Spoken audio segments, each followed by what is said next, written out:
device.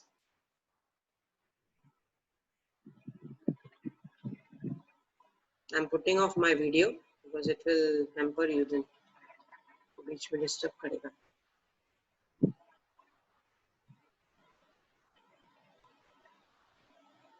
Just 1 minute.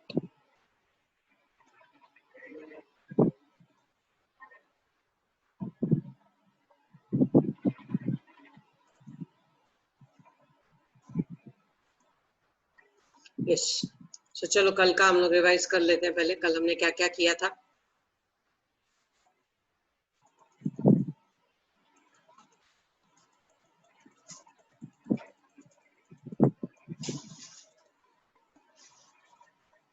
Yes. The main things that we discussed yesterday.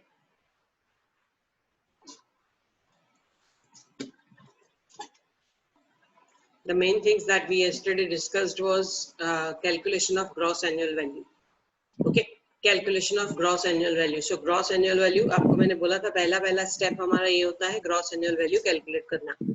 So gross annual value आप कैसे calculate करते हो? First you calculate your fair rent. ठीक है, you take fair rent.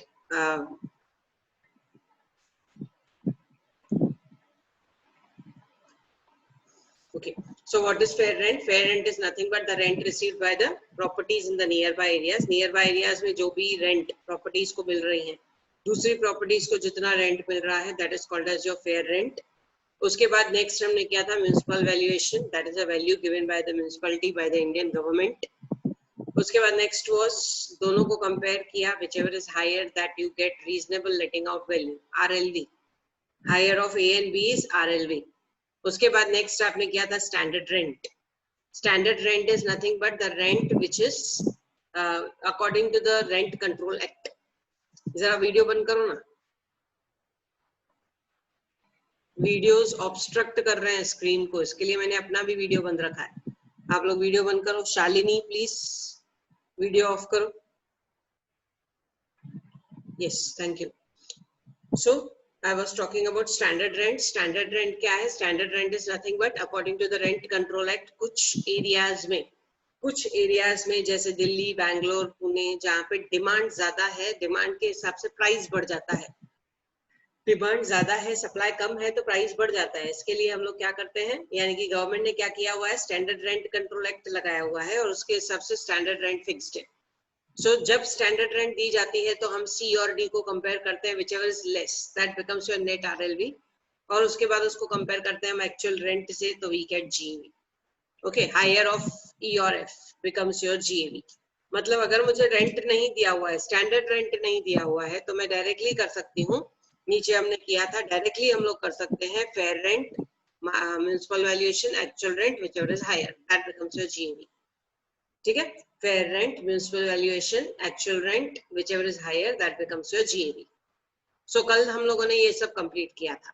अब standard rent को फिलहाल आप दिमाग से निकाल दो, बिकॉज स्टैंडर्ड रेंट आपको एग्जाम में नहीं आता है, नॉर्मली एग्जाम में नहीं आता है. नॉर्मली हमको जो भी प्रॉब्लम्स आते हैं वो दिल्ली, बैंगलोर, पुणे के नहीं होते हैं, नॉर्मल प्रॉब्लम्स आते हैं.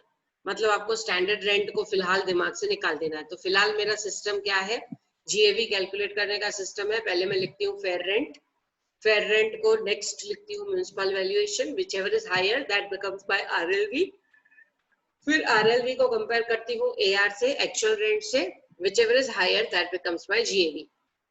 ठीक है, सो हमारे लिए इम्पोर्टेंट है ये जो मैंने शेड किया, इस शेड के हिसाब से मैं आगे जाऊंगी. प्लीज रिमेम्बर, इस शेडेड रीजन को देखो, इस शेडेड रीजन के हिसाब से मैं आगे जाऊंगी. सो तुम लोग इसको ध्यान में रखोगे. देखो रेड कलर दिया है मैंने, रेड कलर मीन्स आप लोगों को फटाफट समझ में आएगा. GAV is nothing but fair rent लिख दिया, म्युनिसिपल वैल्यूएशन लिख दिया, whichever is higher that becomes your RLV, और उसके बाद उसको हम कंपेयर करते हैं एक्चुअल रेंट के साथ. RLV और actual rent whichever is higher that becomes your GAV. Direct हम लिखते नहीं हैं, डायरेक्ट हम करते हैं, कर सकते हैं तीनों को लिख के, fair rent, municipal valuation, actual rent, तीनों लिख के कंपेयर करके आपने कर दिया. लेकिन उसको लिखने का तरीका है ABCDE, ABCDE करके आपको लिखना ही लिखना है. ओके, सो चलो ये बात हम लोग की क्लियर हो गई. अब हम लोग आज के तरफ आगे बढ़ते हैं. ध्यान देना, अगर तुम लोगों को कल का नहीं समझा हुआ है, कल का लेक्चर मिस किया हुआ है, या कल का आपने रिकॉर्डिंग भी नहीं देखा है, तो फिर ये आज का समझना थोड़ा मुश्किल हो जाएगा। ठीक है, तो तुम लोग समझो कल का लेक्चर किसी कारण मिस भी हो गया, आप लोग नहीं समझ पा रहे हो, तो डू वन थिंग, जितना आज आपको मैं करा रही हूँ आज का समझो, एंड फिर कल का तुम लोग रिवाइज कर सकते हो। ठीक है, समझ में नहीं आएगा, कंफ्यूज नहीं होना, कहीं भी अटक गए, नो इश्यूज, उतना इतना समझ लेना कि कल हमने उसका बेस तैयार किया हुआ है, वो बेस आपको समझना है। सो चलो आज हम लोग आगे बढ़ते हैं टुवर्ड्स नेक्स्ट पॉइंट।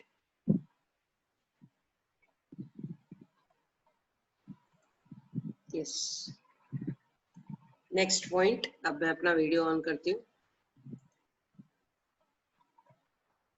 यस,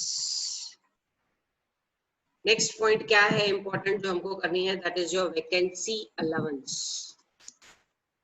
ध्यान देना इस पॉइंट पे, vacancy allowance. What is this vacancy allowance? Vacancy allowance हम किसको बोलते हैं? Vacancy allowance is nothing but the time period during which the house was vacant. Okay, just इसको मैं सबको बोल्ड कर देती हूँ सिलेक्ट करके।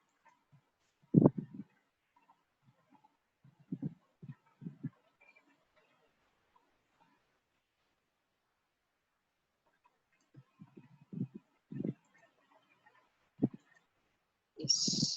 So vacancy allowance हम किसको बोलते हैं? The time period during which the house was remaining vacant.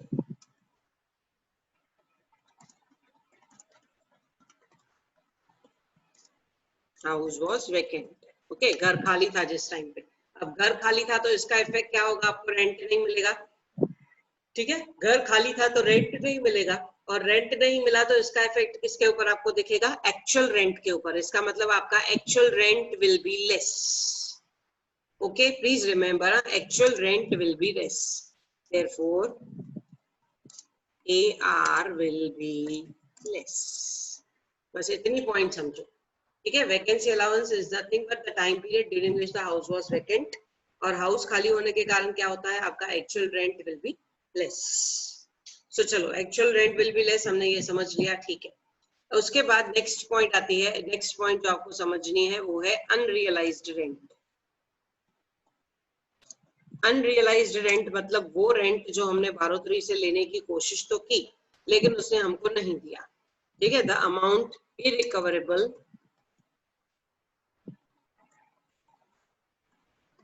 From the tenant. Tenant किसको बोलते हैं? बारोतरी को।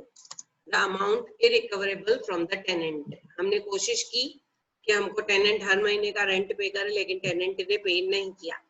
So the amount irrecoverable, मे भी 2 महीने का, मे भी 4 महीने का, मे भी 3 महीने का, जो भी उसने, या लास्ट मंथ का।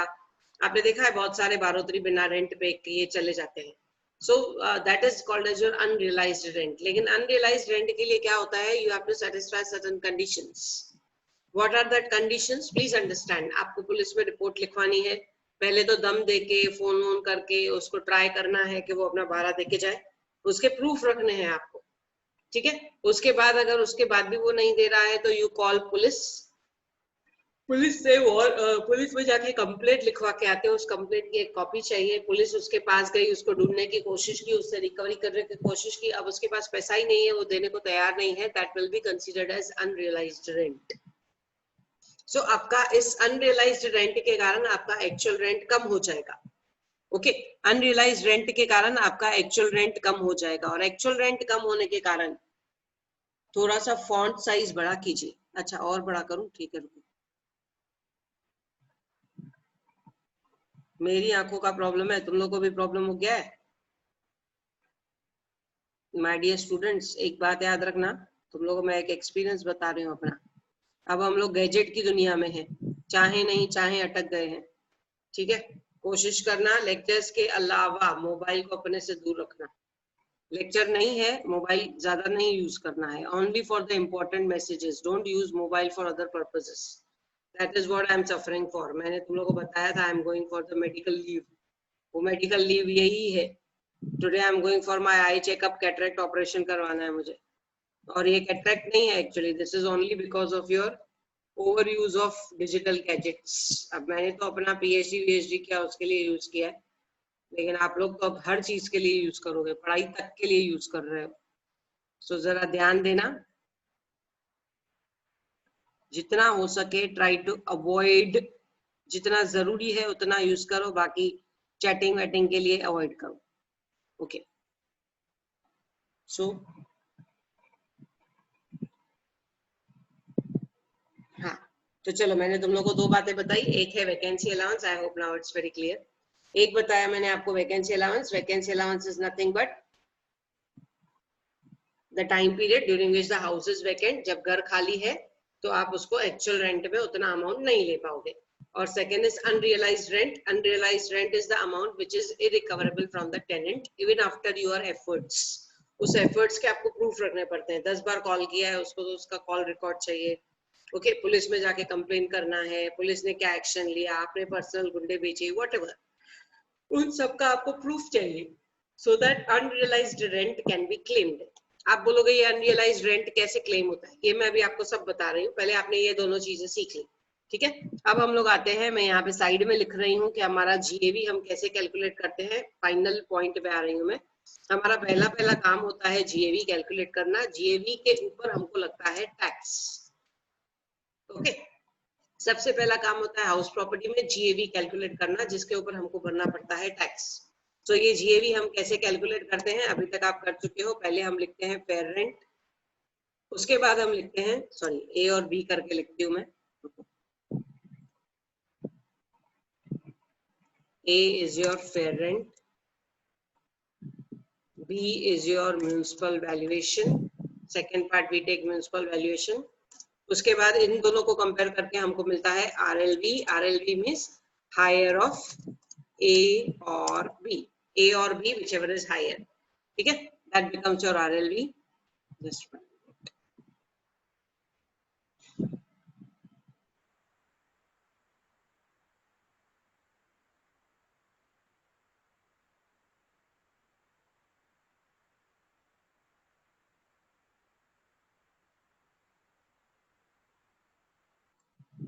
यस सो ये 3 पॉइंट्स जैसे हम लोग एज यूजुअल कर रहे हैं, that is fair rent, municipal valuation, दोनों को कंपेयर किया, whichever is higher that becomes your RLV। उसके बाद आती है D point, actual rent.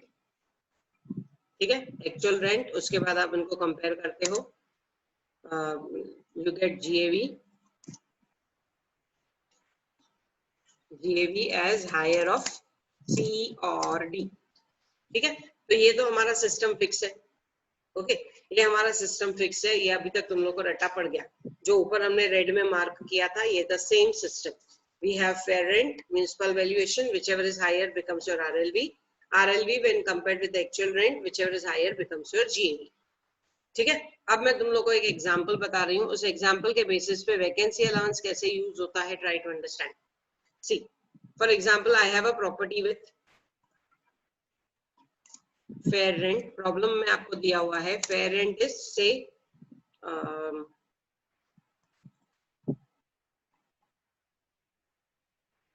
Fair rent is 80,000। उसके बाद नेक्स्ट है आपका म्युनिसिपल वैल्यूएशन से 85,000। इसमें से हम लोग पहले निकालते हैं RLV, whichever is higher, 85,000 is higher। ठीक है, उसके बाद D, एक्चुअल रेंट आपको दिया हुआ है, एक्चुअल रेंट इज 84,000। 84 नहीं, again I am taking it as 82,000। तो आप क्या करते हो, GAV,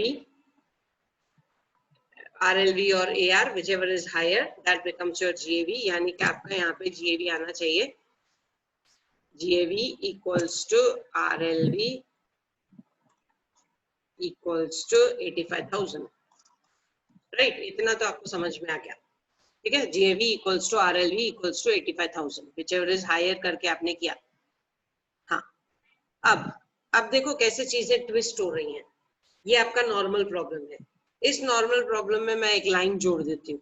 क्या लाइन जोड़ती हूँ, यहाँ पे देखो नेक्स्ट लाइन पे मैं लिख रही हूँ, the house was vacant for 2 months. The house was vacant for 2 months. तो इस केस में क्या होगा, देखो ये जो आपको दिया हुआ है 80,000 रुपए, ये है 12 मंथ्स का। उसके बाद जो म्युनिसिपल वैल्यूएशन है ये है 12 मंथ्स का। आपने दोनों को कंपेयर किया, fair rent and municipal valuation, whichever is higher, आपने उसको आरएलवी बोल दिया। इसका मतलब मैं ये बोलूं कि ये आरएलवी भी 12 मंथ्स का है, ठीक है। 12-12 महीने का आप कंपेयर कर रहे हो। अब आप एक्चुअल रेंट जो ले रहे हो, एक्चुअल रेंट है 10 महीने का। क्यों 10 महीने का? क्योंकि 2 महीना घर खाली था, 2 मंथ्स के लिए हाउस वॉज वैकेंट। इसका मतलब मैं अगर आपसे पूछूं कि 2 महीने के लिए हाउस वॉज वैकेंट, अगर मैं इसको 12 महीने का कंसिडर करती, अगर पूरे 12 महीने मेरा घर रेंट पे दिया रहता तो मुझे कितना पैसा मिलता? आप बोलोगे 82,000 10 महीने का, मतलब एक महीने का 8,200 रुपया, ठीक है। प्लीज अंडरस्टैंड ना, 82,000 2 महीने का 10 महीने का, इसका मतलब है 8,200 रुपया एक महीने का। सो चलो 8,200 रुपया एक महीने का, अगर मैं इसको 12 महीने का कैलकुलेट करूं तो ये आएगा 16,400 एक्स्ट्रा आएगा। 82 and 16 400 is 98,400, ठीक है। आपके पास कैलकुलेटर है, आप कैलकुलेटर में कैलकुलेट कर सकते हो। मेरे पास कैलकुलेटर नहीं था, मैंने ऐसे ही किया। 82,000 में 8,200 8,200 2 महीने का ऐड कर दिया, ओके। मतलब 2 महीने मुझे 8,200 और रेंट मिलता तो मेरा अमाउंट आ जाता 98,400, ठीक है। 82,000 10 महीने का प्लस 8,200 11वें महीने का प्लस 8,200 12वें महीने का। अगर मुझे ये पैसे रेगुलर मिलते तो मेरा अमाउंट हो जाता था 98,400। इसका मतलब इस केस में क्या होता, इस केस में आपका आरएलवी है 85,000 और आपका एक्चुअल रेंट 12 महीने का। क्यों? क्योंकि कंपैरिजन करना गलत है। 12 महीने की चीज को आप 10 महीने से कैसे कंपेयर कर सकते हो? 12 महीने की चीज को आप 10 महीने के साथ कैसे कंपेयर कर सकते हो? क्या आपके भाई का 10th स्टैंडर्ड का रिजल्ट और आपका 12th स्टैंडर्ड का रिजल्ट दोनों का वैल्यू सेम है? आंसर इज नो, बिल्कुल भी नहीं। छोटा भाई आपका केजी और फर्स्ट सेकंड स्टैंडर्ड में 99% लेके आएगा, क्या आपने 10th में 99 लिया? नो।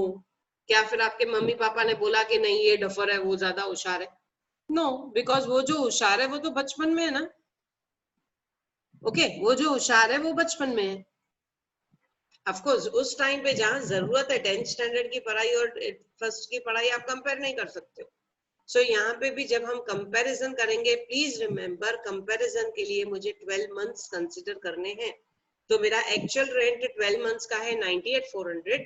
अब मैं कंपेयर करूंगी RLV 85,000, actual rent 98,400, whichever is higher that becomes your GAV। इसका मतलब इस केस में मेरा GAV क्या हो जाएगा? GAV बदल जाएगा, मैं लिखूंगी GAV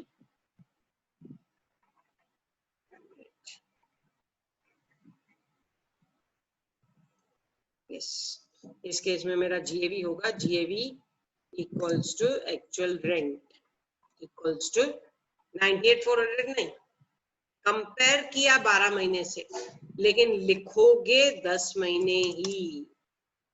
ये पॉइंट पे ट्विस्ट है, यहाँ पे आप लोगों को कंफ्यूजन 100% होगा, ठीक है। कंपेयर किया 12 महीने के साथ, लेकिन यहाँ पे मैं लिख रही हूँ कंपैरिजन 12 मंथ्स, लेकिन कैलकुलेशन एक्चुअल। क्यों एक्चुअल? अभी देखो, अभी आपको एक्चुअल रेंट है 82,000, आपने बोला GAV equals to actual rent equals to 82,000। My dear students, ये जो आप एक्चुअल रेंट बता रहे हो, इस एक्चुअल रेंट के ऊपर आपको टैक्स भरना पड़ेगा। मतलब 82,000 के ऊपर आपको टैक्स भरना पड़ेगा। आप बोलोगे नहीं मेरा एक्चुअल रेंट 82 नहीं है, 98,400 है, 2 महीने का मिला नहीं तो क्या हो गया? मिलता था तो 98,400 होता, तो क्या 98,400 पे मैं टैक्स भर के दूं? जो मिला ही नहीं उस पर टैक्स क्यों भरूं? ओके, आप बोलोगे फिर लिया क्यों? तो कंपेयर करने के लिए लिया। कंपैरिजन के लिए मुझे 12 मंथ्स कंसीडर करना है, लेकिन पेमेंट करने के लिए, GAV दिखाने के लिए, GAV equals to actual rent equals to 82,000। My dear students, एक बात याद रखना, इसमें आप फायदे में हो। कैसे फायदे में हो? देखो, एक नॉर्मल प्रॉब्लम में आपका जीएवी आता था 85,000, मैं इसको शेड कर रही हूँ so that you understand the difference. ये मैंने क्यों ऐसा किया, ये ऐसा क्यों चेंजेस हो गया, अगर तुम्हारे दिमाग में आ रहा है तो इतना समझो, ये जो 85,000 रुपीज है, अगर आप 85,000 नॉर्मल प्रॉब्लम के हिसाब से लेते,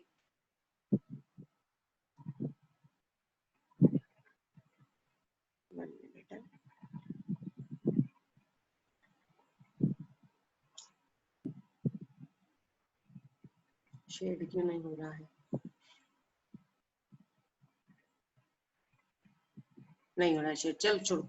सो अगर आप 85,000 नॉर्मल हिसाब से लेते, लेकिन मेरे हिसाब से जो आपने कंपेयर किया, पहले आपने 12 मंथ्स में कन्वर्ट किया और 12 मंथ्स के हिसाब से यू हैव कंसीडर्ड एज 98,400 होना चाहिए था, लेकिन फिर कंपेयर किया एक्चुअल जो है 82,000। 82,000 में आप फायदे में हो। कैसे फायदे में हो? देखो, 85,000 के ऊपर टैक्स ज्यादा भरना पड़ेगा, 82,000 के ऊपर टैक्स नेचुरली कम भरना पड़ेगा, कम अमाउंट कम टैक्स। आप बोलोगे मैडम नुकसान नहीं है क्या? नुकसान ये ऑन पेपर है भाई, एक्चुअली टैक्स पेमेंट करने के टाइम पे आपको फायदा ही फायदा है। ओके, टैक्स पे करने के टाइम पे आपको फायदा ही फायदा है। अगर आप अंधाधुंध काम करते, 12 महीने और 10 महीने को कंपेयर करके 85,000 ले लेते, let us assume tax rate as 10%, एक मिनिमम 10% तो टैक्स हमको भरनी पड़ती है। अगर आपने जीएवी डिक्लेयर कर दिया 85,000 तो आपको 8,500 रुपया टैक्स भरना पड़ेगा, मतलब उतना आपका खर्चा। लेकिन अगर मैं इस मेथड से जाती हूँ, कौन से मेथड से? I am comparing with 12 months, calculation के लिए मैं 10 मंथ्स ले रही हूँ, कंपेयर कर रही हूँ 12 मंथ्स से। 98,400 बढ़ा के 85,000 बढ़ा तो मुझे पता चला 85,000 बढ़ा, और कैलकुलेशन करने के लिए मैं एक्चुअल रेंट कैलकुलेट कर रही हूँ, तो मेरे हाथ में एक्चुअल पैसा कितना आया है, मैं उसी के ऊपर टैक्स भरूंगी। सो उसी के ऊपर मैं टैक्स भरूंगी, यानी कि 82,000 के ऊपर टैक्स भरूंगी, तो मुझे अमाउंट कितना पे करना पड़ेगा? 82,000 पे लेट अस अज्यूम 10%, 8,200। तो मैं कहाँ फायदे में हूँ? 8,200 के केस में, एक्चुअल रेंट के केस में। So just understand in the nutshell में, कंक्लूजन में हम क्या बोलते हैं? कंक्लूजन इसका क्या हुआ? देखो, कंक्लूजन है, पहले हम लोग लिखेंगे compare FR with MV to find higher as RLV। ये तो नॉर्मल है, आपने क्या किया? फेयर रेंट को कंपेयर किया MV के साथ, whichever is higher, RLV declare कर दिया। ठीक है, ये तो नॉर्मल है। उसके बाद सेकेंड स्टेप में आपने क्या किया? Compare RLV with actual rent for 12 months। ठीक है, दोनों को 12 महीने का कंपैरिजन किया, दोनों को इक्वल बना के कंपैरिजन किया, दोनों को 12 महीने का कंसिडर किया और कंपेयर किया। So compare RLV with actual rent for 12 months। If actual rent is less due to vacancy allowance, okay, if actual rent is less due to vacancy allowance, then then GAV equals to AR equals to actual rent received। ये word पे ध्यान देना, actual rent received, actual rent compared नहीं। Okay, सो ये आपके 3 steps आपको याद रखने हैं। अगर हमारा एक्चुअल रेंट वैकेंसी अलाउंस के कारण कम है, ओके, आई रिपीट, अगर मेरा एक्चुअल रेंट वैकेंसी अलाउंस के कारण कम है, तो मुझे क्या करना है? कंपैरिजन के लिए 12 महीने का अमाउंट निकालूं, कंपेयर करूं और लास्ट में लिखूं GAV equals to actual rent received. Okay, actual rent received मेरा कितना था इस प्रॉब्लम में? 82,000। आप बोलोगे ये फिर 98,400 क्या था? 98,400 को मैं एक नाम देती हूँ जो आप नॉर्मली अकाउंट्स में यूज करते हो, actual rent receive should to be received या रिसीवेबल।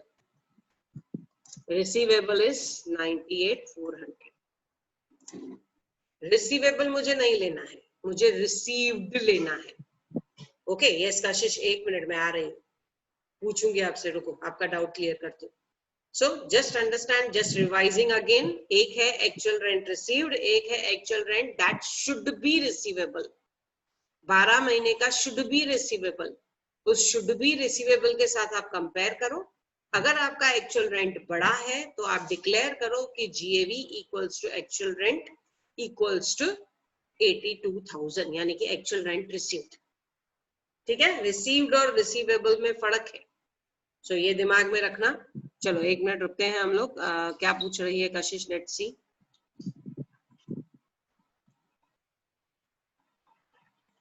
हाँ कशिश अनम्यूट करो। हाँ मैम मैं पूछ रही थी कि ये जो 82,000 और 98,400 का डिफरेंस है, उसका कैलकुलेशन कहीं नहीं होगा, क्योंकि वो आउटस्टैंडिंग अमाउंट जब हमको कहीं कभी ना कभी रिसीव होगा तो हाँ, उसका कैलकुलेशन हम कहाँ करेंगे? Yes very good question. Okay C 98,400 और 82,000 के बीच में जो फर्क है, ये आपको कभी भी नहीं मिलेगा। आपको ऐसे लग रहा है कभी तो मिलेगा, कैसे मिलेगा? 2 महीना घर खाली था ना, खाली का पैसा आपको कभी भी भर के नहीं मिलेगा। Okay this is vacancy allowance, घर खाली था, खाली होने का पैसा आपको कभी भी नहीं मिलेगा। ओके आप जो बात कर रहे हो, you are talking about unrealised rent. अगर 12/3 मेरा पैसा लेके भाग गया तो वो कभी ना कभी पकड़ में आएगा और वो मुझे मेरा पैसा देगा, जिस दिन देगा मैं उस साल में उसके ऊपर टैक्स भरूंगी। लेकिन वैकेंसी तो मीन्स मेरा घर ही खाली था, तो ये पैसा तो आपका कभी भी रिकवर नहीं होगा। 98,400 और 82,000 में 2 महीने के टैक्स, 2 महीने का 16,400 रुपया रेंट का डिफरेंस है। ये 16,400 आपको जिंदगी में नहीं मिलेंगे, क्योंकि आपकी प्रॉपर्टी खाली थी उस टाइम पे। खाली का पैसा मुझे कहीं से भी बढ़ के नहीं मिलेगा। ओके आज सिर्फ मैं तुम लोग को इतना ही कराऊंगी, क्योंकि सिर्फ वैकेंसी अलाउंस सीखो। बाकी जो अनरियलाइज्ड रेंट है, ये अनरियलाइज्ड रेंट की पॉइंट जब हम प्रॉब्लम करेंगे वहां पे लेंगे। बिकॉज अगर अभी मैंने अनरियलाइज्ड रेंट भी कवर कर लिया ना, तो तुम्हारा दिमाग में दोनों चीजें मिक्स हो जाएंगी। हाँ यस मुझे मालूम है कंफ्यूजन होना ही है, इसके लिए मैं अनरियलाइज्ड रेंट की पॉइंट ही नहीं कराती हूँ। Let it come in the problems, we'll do there. Unrealised rent का पैसा हम माइनस कर देते हैं, कभी पुराने 5 साल पहले का पैसा रिकवर हो गया तो लास्ट में उसको ऐड कर देते हैं टैक्स पे करने के टाइम पे। अनरियलाइज्ड रेंट का इस साल के पैसों में कोई लेना देना नहीं है। सिर्फ वैकेंसी अलाउंस का इस साल में प्रॉब्लम होता है। वैकेंसी अलाउंस का इस साल में प्रॉब्लम क्यों होता है? क्योंकि उस टाइम तक घर खाली था। कंपेयर करना गलत है। 2 महीना घर खाली है, आप 10 महीने का कंपैरिजन करोगे आरएलवी के साथ तो वो गलत है। इसके लिए मुझे आरएलवी कंपेयर करने के टाइम पे दोनों को 12 मंथ्स करके कन्वर्ट करना है, and then only I can make comparison. लेकिन जब मैं एक्चुअल लूंगी, GAV equals to actual rent received, क्योंकि अगर मैं गलती से उस 16,000 के ऊपर भी टैक्स भरती हूँ तो ये मेरी 100% गलती है, क्योंकि ये 16,400 मुझे जिंदगी में नहीं मिलेंगे, तो फिर मैं टैक्स क्यों भरूं? ओके जिंदगी में नहीं मिलेंगे ये 16,400, ये 2 महीना जो घर खाली था उसका टैक्स में नहीं बढ़ूंगी, सिर्फ कंपैरिजन करने के लिए, ठीक है? Okay so this is how your vacancy allowance works. अब तुम लोगों ने इतना समझ लिया है, इतना समझने के बाद हम लोग कल करेंगे इसके डिडक्शंस। थोड़ा और एक्सप्लेनेशन बाकी है, एक लेक्चर या एट द मोस्ट 2 लेक्चर, उसके एक्सप्लेनेशंस, उसके डिडक्शंस। एक बार सब ये हो गया उसके बाद हम एक्चुअल प्रॉब्लम्स पे जा सकेंगे। सो आराम से थोड़ा थोड़ा करके सीखो, लेकिन हाउस प्रॉपर्टी को प्रॉपरली सीखो। बिकॉज माय डियर स्टूडेंट्स, अगर इसमें से कुछ पॉइंट्स मिस हो जाती हैं, जैसे ये वैकेंसी अलाउंस की आप बात कर रहे हो, वैकेंसी अलाउंस मुझसे खुद ये गलती हो चुकी है। मुझे लोधा के घर का पोजीशन मिला था जून में, और उसको मैंने रेंट पे चढ़ाया है अगस्त से। तो ये जो अप्रैल में, आपको मालूम है साल अप्रैल से चालू होता है, अप्रैल मई जून जुलाई, ये 4 महीने मेरा घर खाली था। मैंने भी यही मिस्टेक की थी वैकेंसी एनुअल वैल्यू कैलकुलेट करने के टाइम पे। Okay and I was supposed to pay more tax, और बाद में जब सीए ने कैलकुलेट किया उसने ये गलती पकड़ी और मुझे फिर रिफंड लेके दिया। मतलब अननेसेसरी का मैंने अपना पैसा अटका दिया था, वो मेरी ही गलती थी। बाद में जब राइट कैलकुलेशन हुआ, I got the refund. So it is better धीरे धीरे समझो, ये चीजें आगे आपको काम आने वाली हैं. ये पूरा प्रैक्टिकल सब्जेक्ट है. ये ऐसा कुछ नहीं है कि कंसेप्ट समझा, यूज हुआ नहीं हुआ, भूल गए तब तक ठीक है. It is actually working with you. Once you complete your TY, you are on the job or you are having your property, whatever. ये सब चीजें आपको काम आने वाली हैं. So धीरे धीरे करके समझो, लेकिन इसको properly समझो. चलो पार्टिसिपेंट्स का क्लिक ले लो और उसके बाद मुझे बताओ कुछ डाउट है तो पूछ लो. Any doubt if anybody has? आज जो हमने किया उतने में वैकेंसी अलाउंस कैसे कैलकुलेट होता है, इतने में अगर आपको कुछ भी डाउट है तो please you can ask. Normal calculation और हमारा एक्चुअल कैलकुलेशन, वैकेंसी अलाउंस के कारण कैलकुलेशन कैसे चेंज होता है.